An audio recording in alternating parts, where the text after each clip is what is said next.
Welcome to the East Bank Sports Show, proudly brought to you by the Fanatical Elves, a member of the Fans First Sports Network. Broadcasting live from the vibrant East Bank of the Flats in Cleveland, Ohio. Join us as we delve into the heart of Cleveland sports. It's your hosts, Noah, John, and Erik. Welcome into yet another episode of the East Bank Sports Show, coming live to you from the Flats in the East Bank of the Flats. Anyway, I'm happy to be back, boys. And, Matt's enjoying his nice little vacation right now. So, of course, I had to bring it back with the office boys. We got John, we got Erik. You get to see us twice this week. Think of it as a double feature. I'm really excited to do these shows with these guys. We got a fun one coming up on Wednesday. We just pivoted a bunch of topics before we went live. So if you've seen any of the teasers or anything out there on, Fans First Sports, Fanatical Elves, shout out to them, by the way. Those aren't our topics this week. Those are getting pushed back because there's been some fun stuff going on in sports media that I'm really excited to talk about this week. That being said, Erik, John, how are we feeling? Erik, you go first, man. What's up, my man? Feeling good. Let's get into it. John? Feeling good too, man. Guardians are playing good ball. Weather's turning. Good time to be a Cleveland sports fan. Yeah, and, this is kind of a long form, one take chopped up into each of the three teams. In Cleveland, I wrote an article about my confidence levels in each three of the franchise as it sits today. I wrote the article on May 29th. Today, we are on June 3rd when, this is being recorded live. Shout out to everybody watching live, as well as everybody tuning in on Apple, Spotify, iHeart, wherever you listen to your podcasts. Make sure you hit the download button. We always really appreciate that. Anyway, talking about the confidence levels in each of the three Cleveland sports franchises. No, the Monsters don't count, even though they're in the Calder Cup playoffs right now, and I'm really happy with that. AHL only goes so far in this town, I feel like. No Buckeyes either, huh, Noah? No Buckeyes. That doesn't count in my book, even though you guys want to count that as the biggest Cleveland sports rivalry, even though they are, in fact, in Columbus, Ohio. But that's an episode you guys should check out after this. Let's get into it. What is your confidence level in all three of the Cleveland sports franchises? The Cavaliers, the Guardians, the Browns. We'll start with the Cleveland Guardians. And Erik, you can start us off. Go ahead, man. All right. Well, I'm glad you started with the Guardians because they are my highest confidence score at the moment. I put them at 8 out of 10, which, as I say it, sounds a little high, but they're playing really good baseball. I got to say, we've talked about it before. They're hitting the ball. I don't understand the difference between last year and this year and why all of a sudden they know how to bat, but they do. I know that coaching obviously has been retooled, and I don't want to say anything negative about Tito because I absolutely love Tito, but this has injected new life into the ball club that I guess was needed and we didn't really realize we needed maybe. The only thing that worries me and the reason I took off 2 points is that, and we've talked about this as well, come playoff time, when things tighten up from a pitching perspective and it's hard to get hits, that's where we always seem to clam up, for lack of a better term for it. I don't necessarily think that that's going to happen this year. But remember, the Oakland A's went on a 21-game streak not all that long ago, and they were not a World Series team. Teams can be streaky. They can be really good. They can play really great baseball, and they can find ways to win. That does not mean that they are up there or front runners for a World Series championship or even an ALCS championship. When it comes to the Guardians specifically, though, what we've seen so far, I'm a believer. I would have been a believer, but unfortunately he was taken from us, and everybody else has just stepped up. The middle part of our bullpen, guys that can really stretch innings for us, has been absolutely lights out fantastic. And that lineup from top to bottom, we don't even have our best hitter in Quan because he was injured. And since his injury, they've only played better. Their on-base percentage and hitting percentage in general has raised since he got hurt, and that's not an indication of him at all. I just think this team's playing great. When you look at the American League and who could challenge us on the way to a World Series appearance, I think it's the obvious ones. I think it's the Yankees.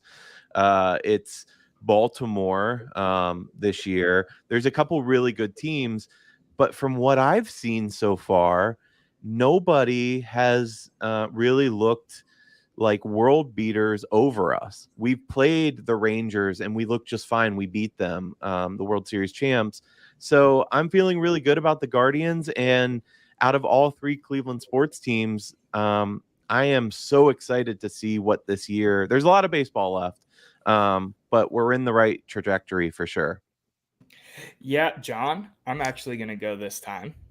I'm going to cut you off. I'm going to mix myself in a little bit more because that's what me and Eric decided should happen a little bit more. We did have this conversation, without you when we were at that office with each other.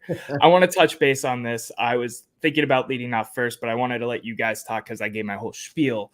The Guardians were up first in my breakdown, and we're kind of going in order in my breakdown. My confidence level in this team right now is a 9 out of 10. I think out of the three of us, I'm seen as the most optimistic out of all of us. That being said, the Guardians are, batting fantastic right now. Even with poor pitching, we're just hitting ourselves out of it. It doesn't matter. The starting pitcher situation does worry me a lot. That's been my number one concern since Bieber went down after the first couple, games of the season. Getting someone else in here towards the trade deadline, that makes sense. The slew of young talent we have in the minors right now that could make sense for a lot of MLB rosters is crazy to me. Some of these guys that are slugging, 3 home run games. We just called up Schneemann on Sunday because we're trying to give Jimenez a break right now because he's got like a little, minor injury like dings and dents and that kind of thing. Schneemann could go play and potentially be a starter on a lot of MLB rosters right now. And there's a chance that there's nowhere for him to fit come, David Fry being back, Quan playing full-time, Jimenez playing full-time. There's a lot of things going on here. Not to mention there's John Kenzie Noel in Columbus right now, who is a first baseman. He's played some outfield, who's lighting the plate up, hitting right now. There's so many pieces here. Trading one of those pieces for a starting pitcher to, continue to make that stretch and that run towards a World Series, towards, winning the AL. Why not? And to your point real quick, Noah, yeah, just go because for it. you're talking about trades, let's not forget that baseball is unlike any other professional sport in that the moment a team is not a playoff team, they unload their rosters. They save money knowing that they can get these guys back. Look at the Yankees' premier closer winning a World Series with Chicago, and then he's back on the Yankees the next year. So I think there's definitely a lot of arm talent out there that we could go after. There's some untouchables, sure, but yeah, we could stack the roster. Yeah, for sure. And you think about it too. I mean, we unloaded a little bit last year, got some, players. I mean, Manzardo's another, person in this crowded conversation of where do they go? And it feels like, there's so many, offensive players. You want a pitcher. We have so many offensive players to deal to get, 1, maybe 2, if it's an older, declining guy, not declining like Cookie is. God bless his soul for going out there and fighting on the mound for us. But I'm about done with the Cookie experiment in terms of starting pitching, and much else after that, will remain to be seen. Emmanuel Clase right now just won, closer of the month, reliever of the month, I think was the actual official title. That gets me really excited. He had a 0 ERA through the whole month of May. His advanced metrics are just off the charts right now. I mean, he's playing some of the best baseball he's played for us, period. And I want to give a shout out because I love locker room guys, because I dedicate myself as a locker room guy when I played my college football. Austin Hedges, man. Everywhere that guy goes, the team turns it up a notch. Us 2 years ago, the why is the name escaping me last season? The World Series champs. And Rangers. then us again this year. Rangers. Sorry, I kept wanting to say Texans for whatever reason. The Rangers last year, now us again, and we look like, one of the cream of the crop best teams in the MLB. I rest my case for now. John, go ahead. Yeah, there's a lot to unpack here. I mean, I was just gonna sit listen to you guys since you make all the decisions in the office now. No, I'm kidding. So I went at this. I went at this a very different way. I had a feeling that you guys were going to focus on now in the roster, especially with the Guardians, because in the middle of the season. When I started kind of like prepping and thinking about this, confidence for me was a key word. Not who's hot right now, not who do you think is going to be best by the end of this year, but confidence comes from things like sustained winning, longevity, faith in the front office, demonstrated success on the field. I don't disagree with a single thing that either of you said. They're playing great ball. I'm excited. It's June 1st. They play 162 for a reason, and if they're still playing this well in September, I reserve the right to give them a few more points. But I came up with a rubric. I'm an accountant by trade, even though I haven't done it in a long time. I said, hey, I actually talked to my wife about this. I was like, when you say you have confidence in something, what things go into it? And we had a conversation about it. And I came down to 5 key areas: ownership, coaching, talent, and the record, if they're in the season, how they're viewed by their peers and nationally, and then past performance, because I think that in a lot of cases, history is the best indicator of where you're headed in terms of your immediate future. I ranked each of those on 1 to 10, divided it out, and came up with a 7.4 for the guards. Now, the last time we did a 1 out of 10 thing, you guys hit me with some decimals, so I broke mine down, and now I got round numbers from you. So maybe I had to come back to the office so we can get on the same page with some of that. This is the most accountant thing I've ever heard, by the way, but go on. Oh, yeah. You're lucky I don't have a spreadsheet, and I'm not screen sharing. Oh, I was waiting for it. I was going to give you control and everything. Go ahead, John. And then cut me off, probably. Right, I got to mute you one time. Right. 7.4 for the guards. It felt a little bit low, but as I sat with it for a minute, I think it's about accurate. Current performance and past performance, they're off the charts. Not only for baseball, but for especially when you think about what they can do with the amount of money they spend.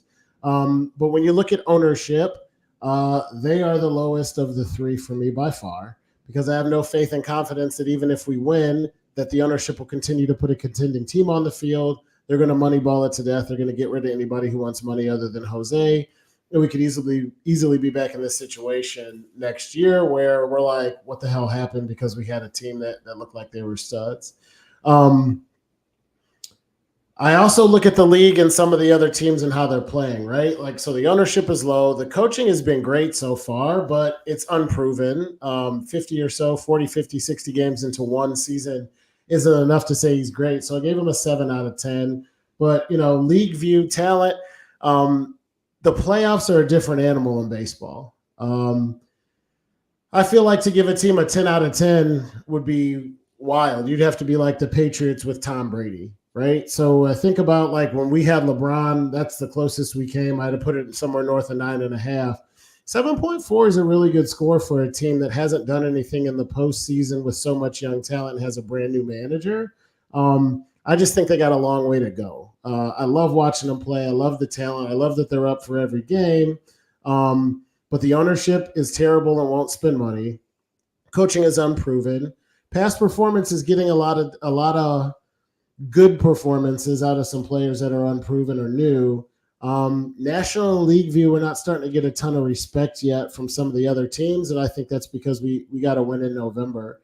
When I think about this team in a 7-game series against the New York Yankees, for instance, while I think they're playing great baseball, I don't see a path. That lineup is a nightmare.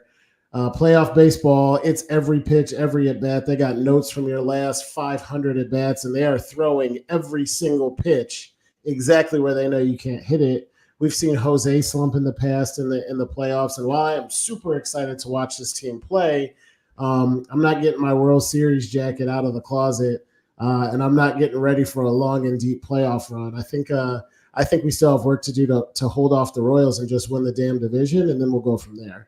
So 7.4, solid score. Love the team, love watching them play. No shade whatsoever. But to get up even in the territory of an 8, we're going to have to come back next year and put it together again and pun intended, put together enough at bats season over season to be able to say, hey, we have sustained success. Yeah, let me jump in here real quick because I do think that's interesting, right?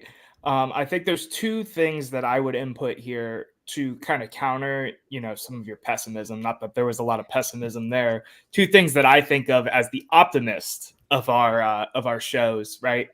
Is one, the Yankees always end up slumping, no matter what. In the last couple of years, they have the pressure on them, man. I mean, we're gonna go in carefree a little bit, I think, and I think Noah's right. They're all the pressure in the world. John, do you hear that? The known Yankees fan is even agreeing with me about the Yankees sucking. Yeah. I mean, I was at the last time the Guardians went to the playoffs, we lost to the Yankees after I think we were up 2-1. I was at that comeback game. Even with the pressure and even with everything, the Yankees came back and got us. That's fair. They have not won a World Series since 2009, though, believe it or not. That's crazy. No, that is crazy. But they don't have to win a World Series. They just got to beat the Guardians. I also think that this Guardians team right now is better than that team 2 years ago. Fight that's me fair. on that. No, that's I agree with that. Yeah. The other thing that I wanted to mention is, baseball, yes, it is a crazy environment when it comes to the playoffs, right? But it seems like sometimes the hot team gets the upper hand. And I feel like, even with some of the ebbs and flows, we lost one this past weekend in the National Series, and now we're going into a big series, might I add, that I'm very excited to go to the game tomorrow and watch us whoop on the Kansas City Royals, guards by $1 billion. Yeah. The hot team always seems to kind of get its streak and go in baseball, and it also kind of seems like it can, be tossed up to anyone's game, anyone's series. So I think, obviously we don't have the track record like Stephen Votes knew. We have a lot of young players. I still think that this team could make that run and, make it that far. Now, I'm not going to claim championship banner because I've learned in my years as a Cleveland fan to never claim the championship banner before it is hoisted and you are at the parade. I just have a lot of high hopes and expectations based off of what I've seen. John, we kind of mentioned it last week. One of the points I made in my article, this team right now, even if they go 500 the rest of the season, they're still a 90-win baseball team, and it's like the higher 90s. Last week it was if they went 500, they were a 100-win baseball team or something like that. I mean, point blank, period.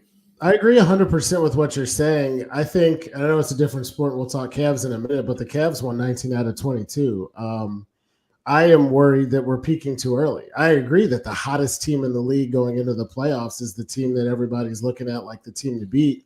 My problem is it's June 1st and not September 1st. That's what I'm thinking of when I think about having a little bit of reserved optimism, because they got to do it for the rest of the season, win the division. And then momentum in baseball is only as good as the next day starting pitching, and our starting pitching is probably the biggest question mark.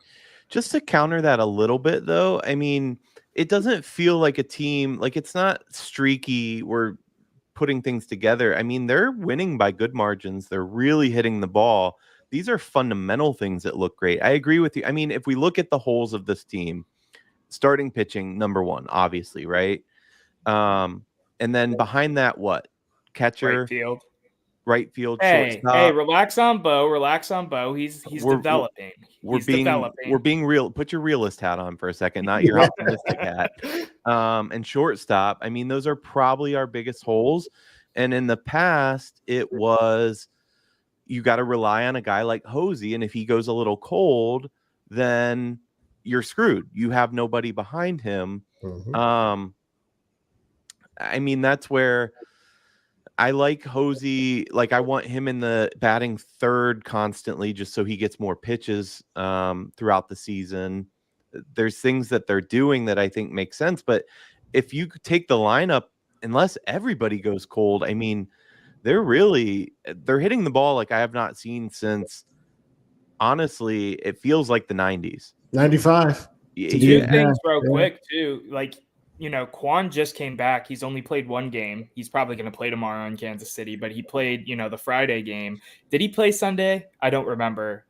I think he played Sunday. I was at the game Saturday, and he didn't play. Right. I was at the game Saturday, too, and he didn't play. It was Quan Jersey night.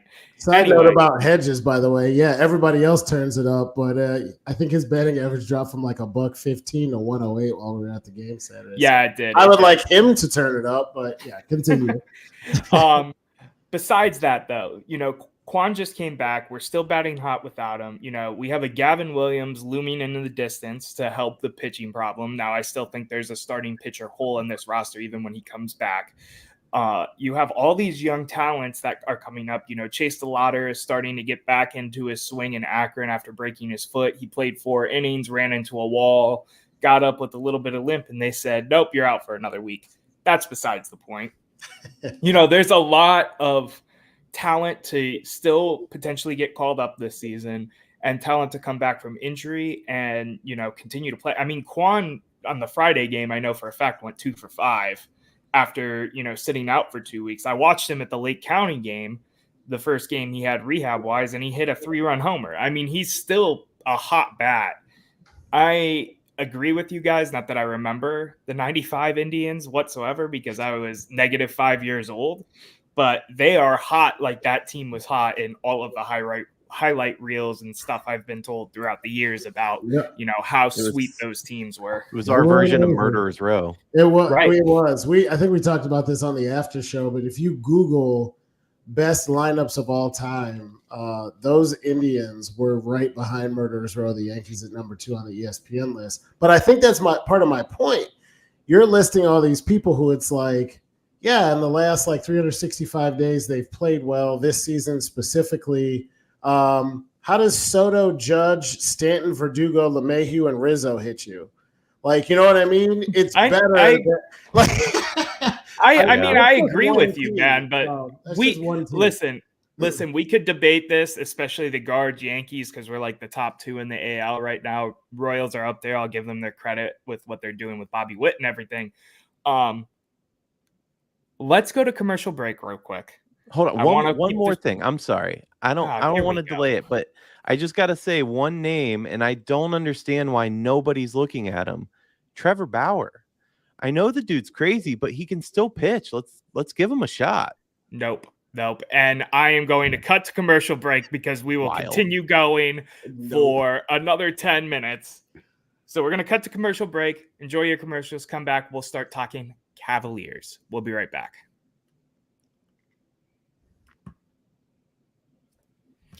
And we're back from commercial break. Real quick, we don't plug it enough. We plugged it last time John was on the show, or maybe 2 episodes ago. We have merch now.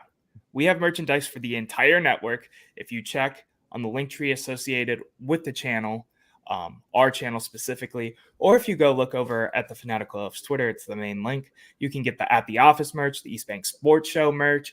You can get, the Johnny Cleveland, Burning River Browns talk, Fanatical Elves main logo. All of that's over there.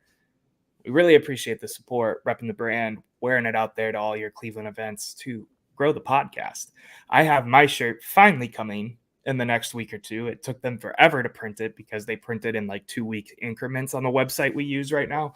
But I just wanted to plug that before we move in to the Cleveland Cavaliers. Erik, I let you start last time. John, I'm curious where you're at with the Cleveland Cavaliers right now. Won't bear the lead.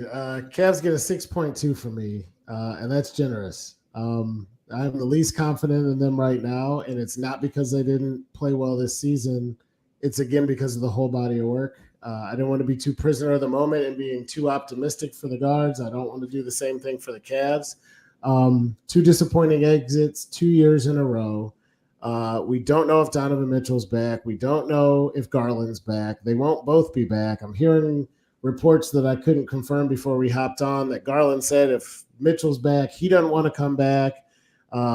Mobley can't stay healthy. He's progressing. He's young. He could be good. Jared Allen is a question mark. He got cracks in the ribs. Do we need him? Do we want him? I could see this changing a lot if, I'd give it better than a 50% chance. I'm not sold on it, but if LeBron comes and we're building a team around him, obviously this is going to change, but this team is a damn mess. We had a bad bow out to the Celtics after our best players didn't play. We don't have a coach. I did give him a 10 out of 10 on the ownership because I think Gilbert's the best Cleveland owner. I wish he would buy the damn Guardians. Coaching is a 2. We don't have one, and whoever the hell we get isn't going to be somebody that I think is better than JB. Talent and record, I gave him a solid score because I think we'll keep some of it. National and league view, they get no respect. Nobody's scared of the Cavs. They're either one and done in the playoffs or they'll make it past the first round barely on Orlando and lose ugly to the Celtics. Past performance, they're average. So I got the Cavs at a 6.2. But the good news, bad news of that is I have a feeling it's either going to be a 4 or an 8.5 by the time they actually take the court next season, depending on what they do in the offseason. But, they're fun to watch. They're my team. I still root for them, but I'm not feeling a lot of confidence in the Cavs to get a championship, certainly. Erik, go for it, my man. I'm fascinated by your take and your breakdown because I thought you would have them lower like I do. I have the Cavs right now at a 5 out of 10. And it just comes down to there's, like you alluded to, there's just too many question marks right now. You mentioned it all. We don't have to go through it again. I do want to hit on your point about ownership, though. From all reports, it seems like Gilbert's getting more involved once again. And all that can really mean is a finals appearance and championship because the man spends money like nobody's business when he wants something. Yeah. And if we're to believe those rumors, he wants something again. And I hope that's the case. That gets me really excited. I really tend to think that LeBron's going to stick in LA. I hate to say that. I hope he's here. I don't see it as feasible. Clearly that means the man doesn't want to win, obviously. And I'm so tired of LA fans thinking they can get Donovan Mitchell for like a bag of chips. That's just not happening.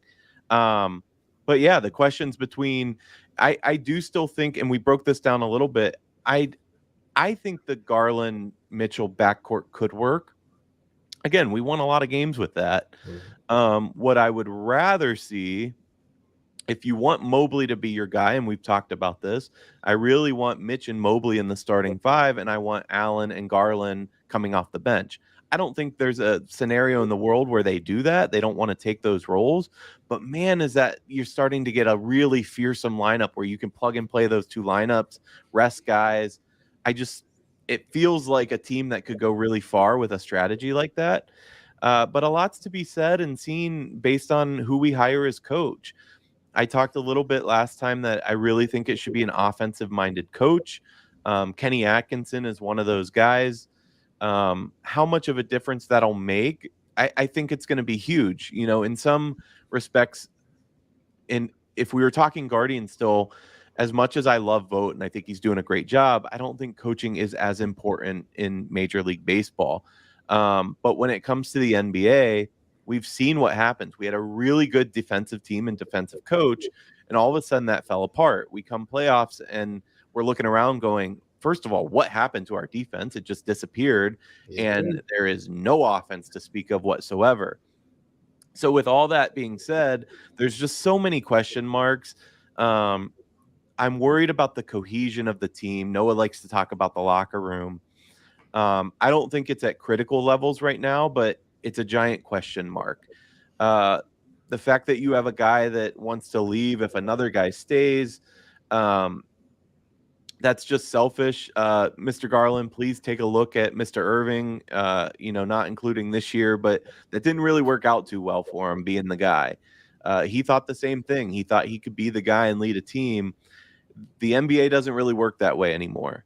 So for me, I'm not as confident. And honestly, that score probably reflects a little bit that it's my least favorite team to watch in Cleveland sports.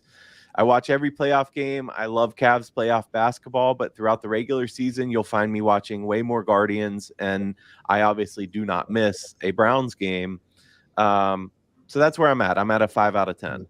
Super quick note on that, Noah, too. I think the reason LA fans are going crazy, so one thing the Cavs don't have is draft picks. I think they got 3 first-rounders. I think that's why they think they can get Mitchell. But that's all. They still want to give us like 1 and Austin Reeves for Donovan Mitchell and think we'll just be like, we're Yeah, in. you have guys on Twitter saying I wouldn't even give up Reeves. That's what I mean by crazy. Like, Oh, Right, that's wild. right. they're delusional. Yeah.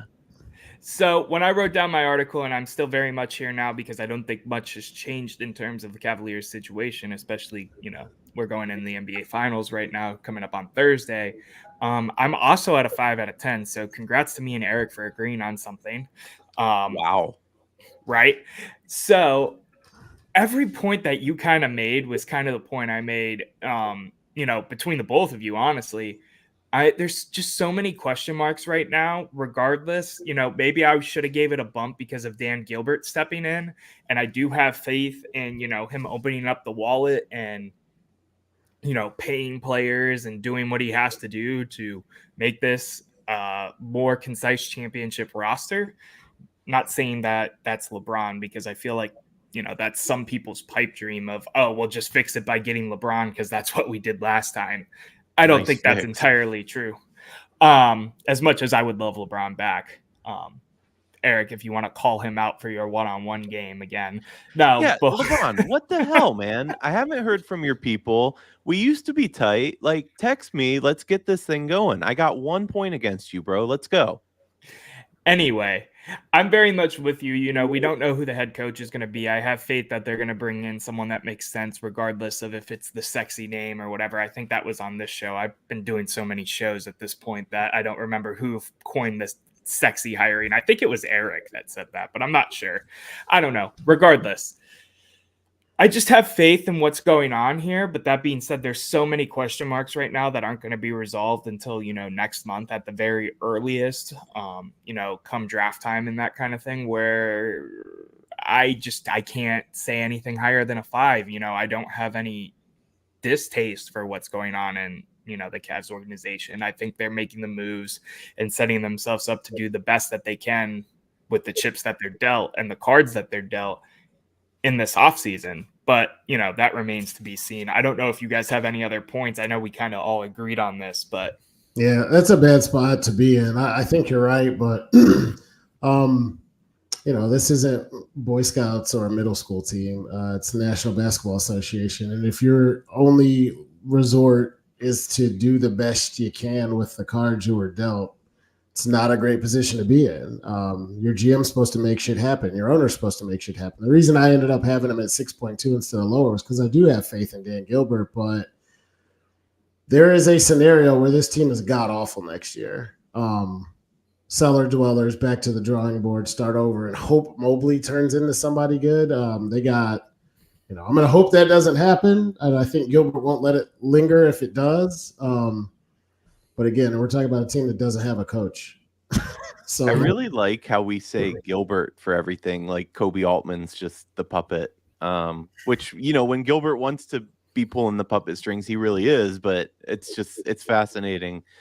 We talk in reverence to our owner like that, which again, I think we should, but he's not a Jerry Jones that he's mucking things up.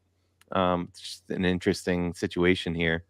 I think Kobe does a good job, but if he's at the whim, he lives in the middle ground.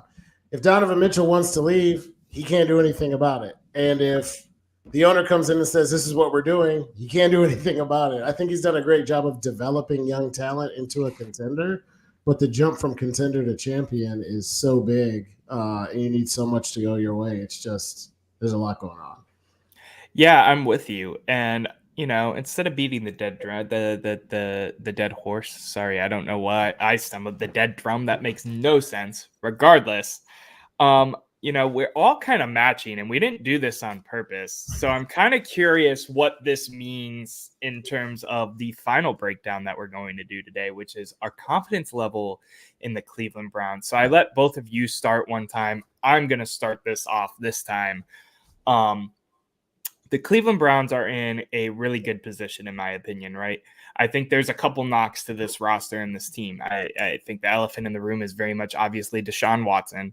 We're all very curious to see what that looks like in terms of health, play style, if he's going to get hot and start turning it up a level, and play like the quarterback that he was back when he was with the Texans and even in Clemson. That being said, we also have two-time Coach of the Year Kevin Stefanski as our head coach. We have Jim Schwartz as the offensive coordinator, a change in philosophy that more is tailor fit to the roster that we have with Ken Dorsey.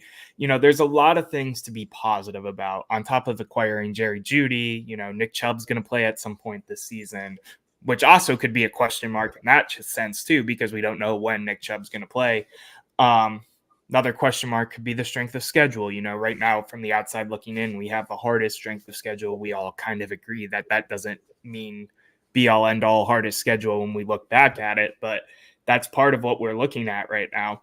I give the Cleveland Browns a 7 out of 10 for the reasons of I have a lot of faith in this front office and this coaching staff and the abilities to make the decisions that they should make to get us in the best winning position, whether that be Jameis, Tyler Huntley, DTR, Deshaun Watson, whoever needs to start at quarterback to get us there. I have faith in us still being able to put forth a worthwhile performance. Now, when it comes to, the bigger aspirations of a championship, this team goes as far as Deshaun Watson wants to go, right? We can go on a unicorn run again with Jameis Winston eating his W's and all of that, but that only is going to probably take us so far just because of the nature of the beast and what the NFL is in today's era. But yeah, I'm a 7 out of 10. I'm curious what you guys have to say. Erik, go ahead, man. So I had the Browns at a 7 out of 10, and I moved it down to 6.5 out of 10. Okay, that's fair. And it was due to some of those factors that John had mentioned in his analysis. I didn't put it in Excel, but I kind of thought around it in the same sort of sphere. And for me, the Browns are just, once again, a giant question mark. This roster really has been to a playoff game. I mean, it's really a different roster than that playoff win against Pittsburgh. Almost top to bottom. There's a couple key pieces, obviously, that are still the same. So they're kind of untested. The fact that they went into the playoffs this year and laid a complete egg, I think Houston was a well-coached team, but I do not think they were a team that should have kicked our ass like they did. That makes me question things a little more. Now, the positives, there are quite a bit. This is one of the best defenses in football, period. We're going to see that the defense can take us pretty far. It all hinges, and we've talked about this before, but it all hinges on whether or not we can stay healthy. That is a giant question mark, and that's just football in general, so you can't really factor it in, but the AFC North is tough. It is by far the toughest division in football, and we're all going to beat the hell out of one another. And last man standing is like, winner of a junk pile kind of situation. I hope that's not the case. I hope we're not limping into the playoffs, but that's what makes me nervous. From a ownership and GM standpoint, I think they're willing to spend the money. We have arguably one of, if not the best GMs in football. The moves, and he's not just GM, but the moves that Andrew Berry makes are fantastic. He finds gold and diamond and rough constantly for us. And more often than not, his picks hit, which excites me. I think we should finally, knock on wood, but finally be able to have a decent offensive line that's not injured this year. That really excites me. Yes, there's a lot of question at two of the most important positions, which is quarterback and running back. If Deshaun is healthy and can stay healthy, this team, I mean, the ceiling is Super Bowl. And when you put it like that, that gets me really excited. Obviously, we're all Browns fans. We wore it all today. Somehow we coordinated. We didn't talk about this. So we tend to get a little overexcited. But once again, this isn't a year where our biggest day is the draft. I am so excited for the start of the season. I think we're going to continue our first game winning streak and beat Dallas in week 1, which will be a really interesting test, honestly, to show where we're at coming off the offseason. Dallas is that kind of perfect team where I don't think they're Super Bowl contenders either. But they should kind of give us a bit of a heat gauge on where we actually stand. in terms of the wider NFL. Now, where we've talked about it before, but I see this team competing for an AFC championship at least. And I think anything less than that, assuming we stay healthy, is a complete failure. I do have some questions around Stefanski at times. I think he's a great coach. I do. I think that we're going to see better from him. But sometimes his in-game adjustments, his planning to personnel, it leaves me wanting more. And he seems like a guy, you know, the famous Mike Tyson quote, everyone has a plan till you're punched in the mouth. It just seems like when Stefanski gets punched in the mouth, he disappears. And that scares me a lot from our head coach. He does not need to be calling plays. Give your offensive coordinator your overall game plan and what you want to see, but I don't want the guy calling plays. That's not what a head coach does. And I think he gets lost in that, and that's where we struggle with those in-game adjustments and we lose some games. Don't get me wrong, most of the time we have a really solid plan, and we won some games we should not have won last year. I should point that out as well. But I want him to be more of a head coach and rely on his assistant coaches and his coordinators. I think that can take us to the next level. Go ahead, John. Yeah, I agree with a lot of what Erik said. I guess for a little bit of context, when I think about confidence, when I came into this whole conversation, confidence to me means confidence in the team to win a championship. Or in their ability to compete for a championship. Just a little bit of insight there. I got the Browns as the highest of the three. I know the Guardians are having a hell of a year, but the Browns got an 8.0. They have a good owner. They have a good coach. They have good talent. They have good national representation in league view, and their past performance has been stellar. Did you just admit on live Twitter, X, YouTube, whatever, that Jimmy Haslam is a good owner? I think he is. Well, you got to. No, I agree. I think that's a very minority take, though. I think he has shown in recent times, as the team has finally gelled together, that he is a fantastic owner. That's a debate for another episode. I just wanted to, pull your leg a little bit. Go ahead with your No. I double down. I'd rather have him than a lot of the guys out there who either won't spend the money or cheap out or over meddle or aren't involved enough. They're worried about their soccer team in the UK. Yeah, I think Haslam's a good owner. I think to not restate any of the stuff that Erik said, the reason I couldn't go higher than 8.0 on the Browns is, one, the division is brutal. And two, I am nowhere near as sold that this offense can get it done. I think they can. I hope they can. Deshaun Watson looked good. I think it was like 5-1 or 5-0 was it in the games he started. I mean, he showed us some glimpses, but when the biggest two ifs coming into the season are if Nick Chubb can be back and if Deshaun Watson can stay healthy, or if Deshaun Watson looks like the old Deshaun Watson, that is a big, big if. There's no position in any sport more important than quarterback. We've still had questions at quarterback. We still have a question at quarterback. And until we answer it, I think we're still going to be stuck in purgatory. Now, this purgatory is a lot better than the are we going to go 1-15 or 0-16 purgatory. I'll take competitive football in a playoff berth every year. It's going to be nice to get used to it. But when I think about the confidence in us getting over the top, I still have a ton of question marks. We do have a stellar defense. Nobody in the secondary has proved the ability to stay healthy. I think we're still thin at linebacker.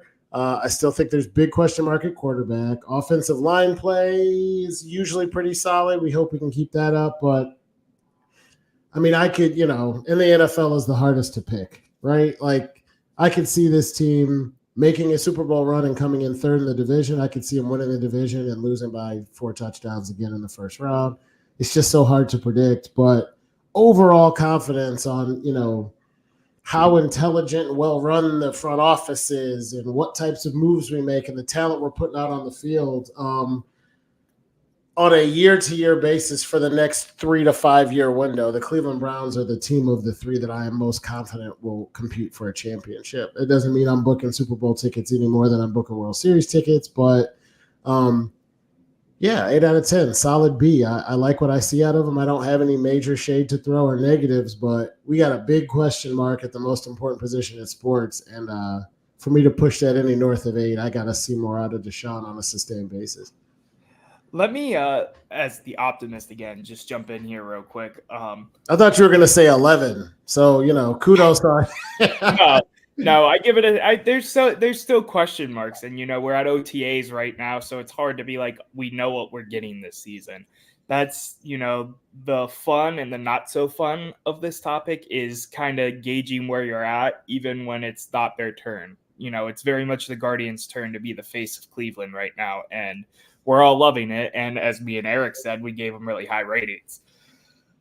I just want to shout out the fact that this is probably in my lifetime, and probably not your guys' lifetime, but not to throw shade, but this is the first time that all three teams have been competitive at the same time for me. Like I was through, that early 2010s was when I was first coming up as a Cleveland fan, like for real, invested, knowing stats, being able to talk like I am to an extent now. I mean, I was like 10 or 11, but, having true knowledge of the game other than go Browns, go Cavs, go Indian, whatever.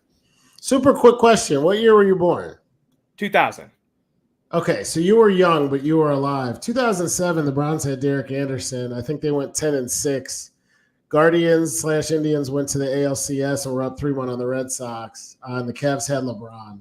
That was and the Buckeyes, I think, played for a national championship. But, right. I'm talking about consistently year after year, though. Yeah. I mean, even like the Guardians were in a little bit of a slump last year. I mean, they were still hovering around 500 until they sold at the trade deadline. This is the first time that in my lifetime that I've really seen consistent, sustained success from all three of my favorite teams. And going through the hell that was the early 2010s, this 0-16, 1-15 seasons, I'm just really happy with where we're at and that I can be entertained by sports no matter what, whether, we lose some and we don't get a championship. We're just in a good spot, and I'm just really happy about it, and I wanted to be optimistic for a second. Erik, if you want to talk, I'm just letting you know right now you're still muted, but go ahead.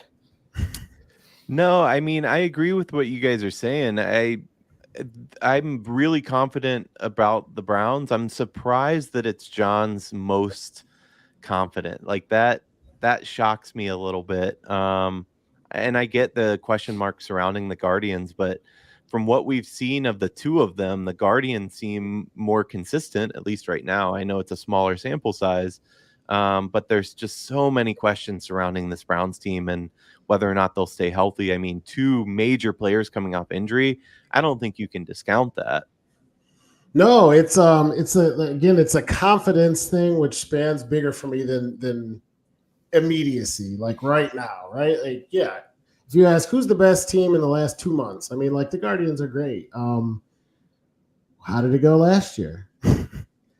That's fair. No, like that's fair. The Browns have, when this guy was quarterback, where a missed targeting call and a wild scramble by a geriatric quarterback away from like beating the Chiefs and going to the AFC Championship. Like shit almost got wild.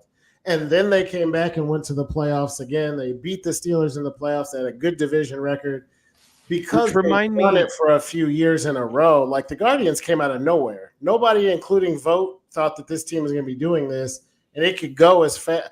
And again, it's June 1st too. Like if this was September 1st, I might even be with you guys, but they could cool off in a hurry. But when you have sports writers apologizing because they didn't cover the Guardians in spring training and they go, you know what, we were wrong about you. That's amazing to me. I mean, that's a little bit mind-blowing. Remind me, though, who did the Chiefs beat in the AFC Championship that year? Was it Buffalo? I believe so. Buffalo. I was just curious, who we would have faced had we should have been there. Yeah. And what's his name coming in for quarterback? What was his name? Do you guys? I almost said Elvis Gerbach. That is not it. I don't know where that came from. Who replaced Mahomes that game? Yeah, that game. Go give us the research real quick. But I am very much happy with, again, everywhere we're at. I'm really excited for the Browns. I'm already, getting Chad Henne. Oh, that's right. I knew it was a has-been Michigan quarterback. It just wasn't. I was like, Elvis Gerbach's like 60 years old. Gentlemen, I'm going to point this out right now, too. The three of us, as a cohesive unit, maybe we'll bring Matt on if he's not working like he does, 6-7 days in a week. We got to make it to training camp as a unit this year. especially because the tickets are free. So we could do a post-training camp show on The Office. This is a live call out to John and Erik right now to make sure we make that happen. I like that idea. I think we take little microphones with us, get some content in the field, get some TikToks and all that. For sure. Yeah. On TikTok shop, they're like $15 right now. So, we all chip 5, 5, and 5, and there we go. We're running. Anything else you guys want to input before we get into final thoughts and takes on the day? I do have one quick question, just because I'm curious. 3 teams, really quick, rapid fire. Who are your favorite? One player from each team. Who's your favorite player? I'll go first. We're going to go Bo Naylor, don't shoot me. We're going to go Wyatt Teller, don't shoot me. And we're going to go Donovan Mitchell. No, I'll go Evan Mobley because I love him homegrown. That's my normal answer. So we'll go Evan Mobley because I think he's safe on the roster too. John? Nick Chubb, favorite Brown. You said active roster, right? Yeah. Yeah, Nick Chubb, favorite Brown. Donovan Mitchell, favorite Cav. Guardian is tough. I'm a second baseman, so I want to go one way. I really like Naylor and the dad bod and the good old boy strength, but I don't know. I think you got to say Jose Ramirez. You take a pay cut to stay in Cleveland. I mean, I know that's kind of going chalk on all 3 teams, but I like Jimenez. You're allowed to go chalk. I mean, it's nice to be able to go chalk. I was talking about those 2010s. I mean, it was like Kyrie, one of the I guess Joe Thomas, and who would you even pick for the Indians at the time? You know what I mean? Yeah. Erik, go ahead, man. I love, by the way, shout out David Burns watching from Cedar Hill, Texas. I was going to shout him out too. Good job. Yep. I would go. I think Jose's the easy answer for sure. And I love Jose. I want to state that. But for me, Quan, I just love Quan and the way he plays the game. D. Mitch for sure. Spida is unbelievable. And then for Browns, it's a toss-up between Chubb and Garrett, but I got to go with Chubb as well. I was almost going to say Quan and cop out just because of where Bo's been at up and down right now, because Quan is very much like 1B to my 1A of Bo Naylor. But I'm going to ride with my boy because I bought the jersey, and I still think there is very much the player I saw in him in the minors there. Let's go into final thoughts and takes, gentlemen. We got to keep it spicy, keep it hot, keep it short. I'm coming in hot today. But I'm going to let you two go first. So, John, go ahead, man. Erik, you go first. Okay. When we do hot takes, normally I give you guys some spicy freaking content, man. Noah's clipping me for TikTok. I'm making you laugh usually. But today I want to do one that's a little more serious. And forgive me, Noah, because I'm going to talk a little longer on this one. But I want to talk about Josh Gibson. And probably everybody listening is going, who? MLB just decided to integrate the Negro League stats, which places Josh Gibson ahead of a lot of players. It's unbelievable, but he was one of the best baseball players of all time. If you're drafting a baseball team and, the Guardians need a catcher right now, he would be the guy, right? It's not Yogi Berra. It's Josh Gibson. He had a all-time rocket of an arm, and his hitting was, the best, period. So now he surpasses Ty Cobb as the all-time leading or career leader in batting average, which is unbelievable, at 372. And then he also moves ahead of Babe Ruth for slugging percentage and OPS. A couple things. Obviously, there's a lot of argument over whether or not these stats should have been combined like they are. It's a little sad to me that, almost nobody knew about this guy or knows about this guy. Even when he died, there was one newswire that came from the Washington Post, and it was headline, Negro Homer King Josh Gibson dies. That was it. He died of a stroke in 1947. He was never a part of the MLB. And I think Ken Rosenthal said it best when he said, if you want to argue that Josh Gibson didn't face the best competition, well, neither did Babe Ruth. Don't forget that the Negro leagues, I mean, they had guys like Hank Aaron and Larry Doby and Willie Mays. We're not talking about a farmers league here. We're talking about some of the best to ever do it. And I, for one, am really glad and excited that Josh Gibson is getting his due, his props, long overdue. And I hope that there are more names that come to the forefront and that more people will learn about what an amazing player he was. Can't agree more. Go ahead, John. That's an excellent one. My grandfather gave me my love of baseball growing up, and he watched all of the games in the Negro Leagues because he grew up in Louisville, Kentucky, going to Colonel's games. And he used to tell me jokes about like how cool Papa Bell could turn off the light switch and be in his bed before the room got dark because that's how fast he was. So shout out to you for a hell of a take. Satchel Paige, Jackie Robinson, Josh Gibson, Buck Leonard, cool Papa Bell. The list goes on and on. Had a thought on that. We were aligned for the second week in a row, but I did have a backup. That's a very much so a pivot. My second hot take is that whenever Tyson's ulcer clears up, I think he's going to knock Jake Paul's ass smooth out. I got everything. I got everything I got. I think the old guy's got one more in him, but I still, I think when Mike Tyson's 80, I still don't think you're going to want to take a punch from that guy. And I think if he catches him one good time, it could be an upset. So great serious take, Eric. I was headed in the same direction with some of the stats. But my backup, I actually legitimately think Mike Tyson's going to knock Paul out if they get the fight to get underway. I cannot believe 2 weeks in a row we had the same hot take, basically. Or no, we're a little opposite, but same direction. We're linked up here. John, I thank you for taking some of the pressure off because mine is going to be silly and mine is going to be familiar. So I'm going to pick this up and I'm going to get this in the camera because I'm talking to you, TikTok. I'm talking to you. I am outraged for one reason and one reason only. Mustard has won 21 times in a row in the hot dog derby. I'm over it.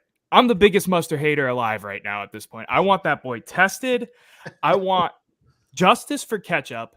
And I am sick. I am sick and tired of Mustard winning the Cleveland Guardians hot dog derby. So I'm calling beef right now with Mustard. I'm your hater. Look at me right now. I'm your hater.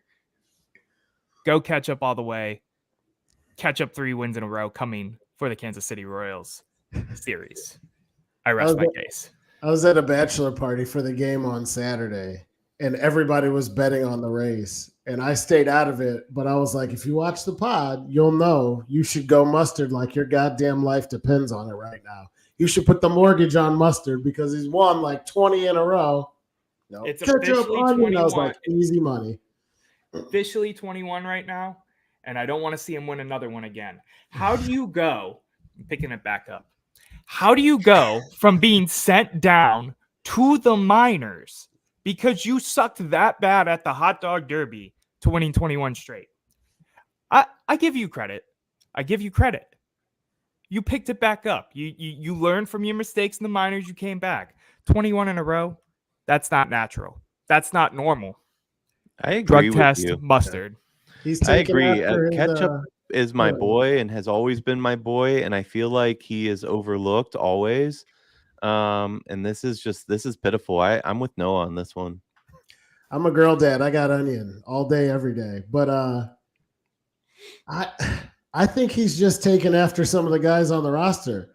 I mean, we got this gaudy record with all these studs hitting their shoes off all season, and they're like, where were you last year? The minors. Mustard's like, if half of these guys in the lineup can do it, why can't I? I just want to be on the record. On the record real quick, since Noah's given his really hot takes. I know you're a girl dad and you're a fan of Onion, but Onion is abusive, man. She uses that purse. She hits on them. She is like an abusive girlfriend, and I'm not here for it. She's fighting the patriarchy. The mic is back up. I got one more thing to throw at my boy Mustard. Oh, this guy's hot on Mustard right now. You're not even Stadium Mustard. We don't claim you in Cleveland, dude. You are not Stadium Mustard. So therefore, you do not count. I rest my case. thank you guys for joining me for this episode of the East Bank Sports Show. I always appreciate it when you guys can help me cover all the content I try to create and help create for the Fanatical Elves and Fans First Sports Network. You guys are just as big of a part of this as I am, so I really appreciate when you guys take time out of your day. I know, John, you're busy being a girl dad, and Eric, you got Star Wars to catch up on because you've been binging everything. So I really wanted to show my appreciation for you guys coming on to the audience before we wrap this up. Everybody watching, make sure you download, like, subscribe, do all the things that you're supposed to do to show podcasters and content creators support. We really appreciate it when you watch our shows. You comment, the live comments always make us, happy, go lucky, all of that. And until Wednesday, when we see you at the same place for The Office, have a great week, Cleveland.